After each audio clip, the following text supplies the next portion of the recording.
ઘરાણું બંધાવ્યું છે, આજ મારા ખુશીનો કોઈ પાર નથી. અરે મહેતાજી, એ છે આવા ખુશીના સમયે બ્રાહ્મણોને દાન દક્ષિણા આપો અને ગરીબ લોકોને છૂટા હાથે દાન આપો અને ગામમાં મીઠાઈ વેચાવો અને હર્ષ અને આનંદ મનાવો. જાઓ, સૌને બોલાવો અને આમંત્રણ આપો. હમણાં જ બોલાવું છું શેઠજી. બધાય હો શેઠ, પુત્ર જન્મની બધાય હો.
રંગ ચડે વીર પવન કસુબર રંગ ચડે.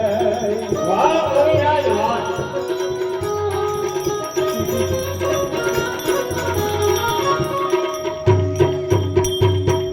વાહ કવિરાજ વાહ. અરે નેતાજી, કવિરાજને યોગ્ય ભેટ આપી ને ખુશી કરો. વિશે હમણાં જ આપું. જય હો સગાળા શેઠનો જય હો.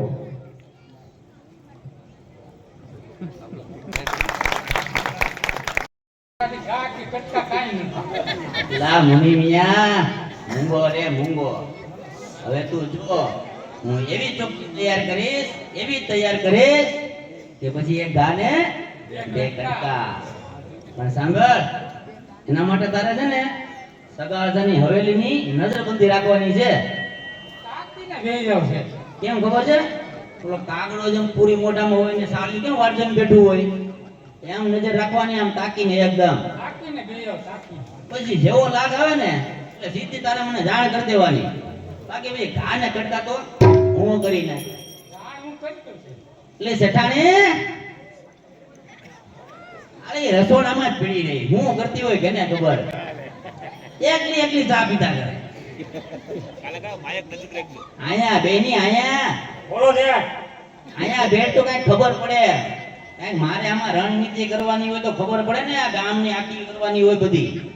અંદર હોય તો કે બહાર જાય, ને બહાર હોય તો કે અંદર આવે. તમારો મગજ પડી ગયો લાગે. મગર તો હજી ઠેકાણે જ છે. લા મુનિ મિયા, હા છે.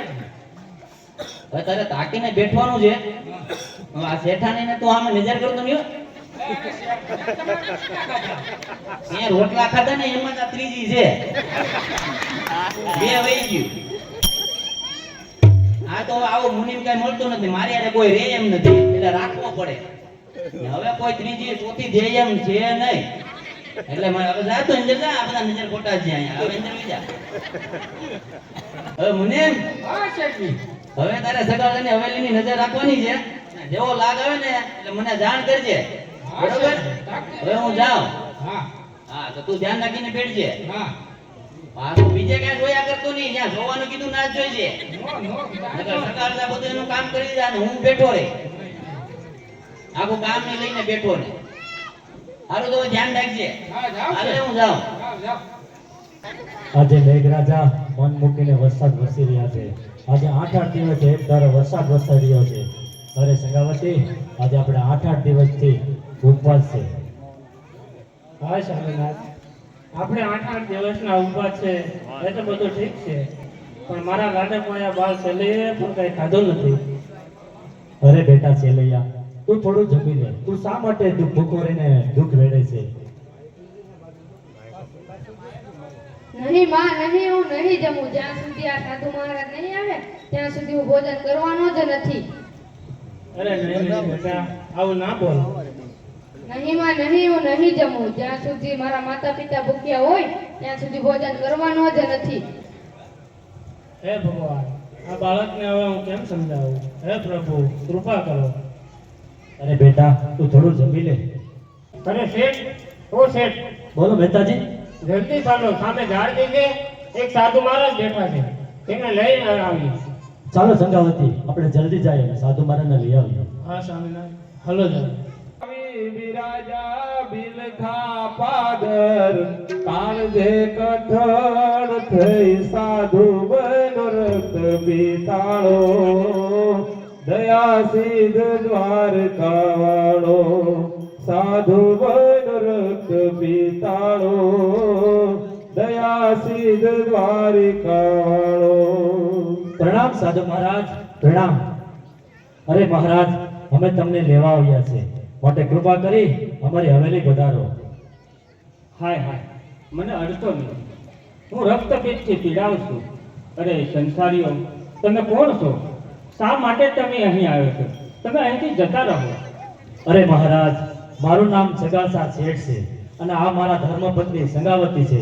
અમે તમને અતિથિ ગણી ને ભોજન સંસ્કાર માટે તમને લેવા આવ્યા છે, માટે કૃપા કરી અમારી હવેલી પધારો. અરે પાપિયાઓ, જોતા નથી મને કેટલી પીડા થાય છે? મારે નથી આવું તારી હવેલીએ. એમ છતાંય તારે જો મને ભોજન કાજે લઈ જવું હોય તો ટોપલામાં બેસાડી માથા ઉપર ઉચકી અને લઈ જા. કારણ કે હું રોગિષ્ટ છું એટલે ચાલીને આવી શકું તેમ નથી. હા, પ્રણામ પ્રણામ મહારાજ. અમે તમને અમારા માથા ઉપર ઉપાડી ને લઈ જશું. એટલે મહેતાજી, તમે એક ટોપલો લઈ આવો. ઓહો શેઠ, પણ આની દુર્ગંધ તો જો, આની પાસે તો ઊભાતુંય નથી. ભલે મહેતાજી, છતાં તમે એક ટોપલો લઈને આવો. અરે શેઠ, પણ આની પાસે ઊભું કેમ? આ દુર્ગંધ તો જો મારે. કઈ વાંધો નહીં મહેતાજી, તમે સાધુ મહારાજને આપણે લઈ જવા છે, માટે એક ટોપલો લઈને આવો. હમણાં જ આવું.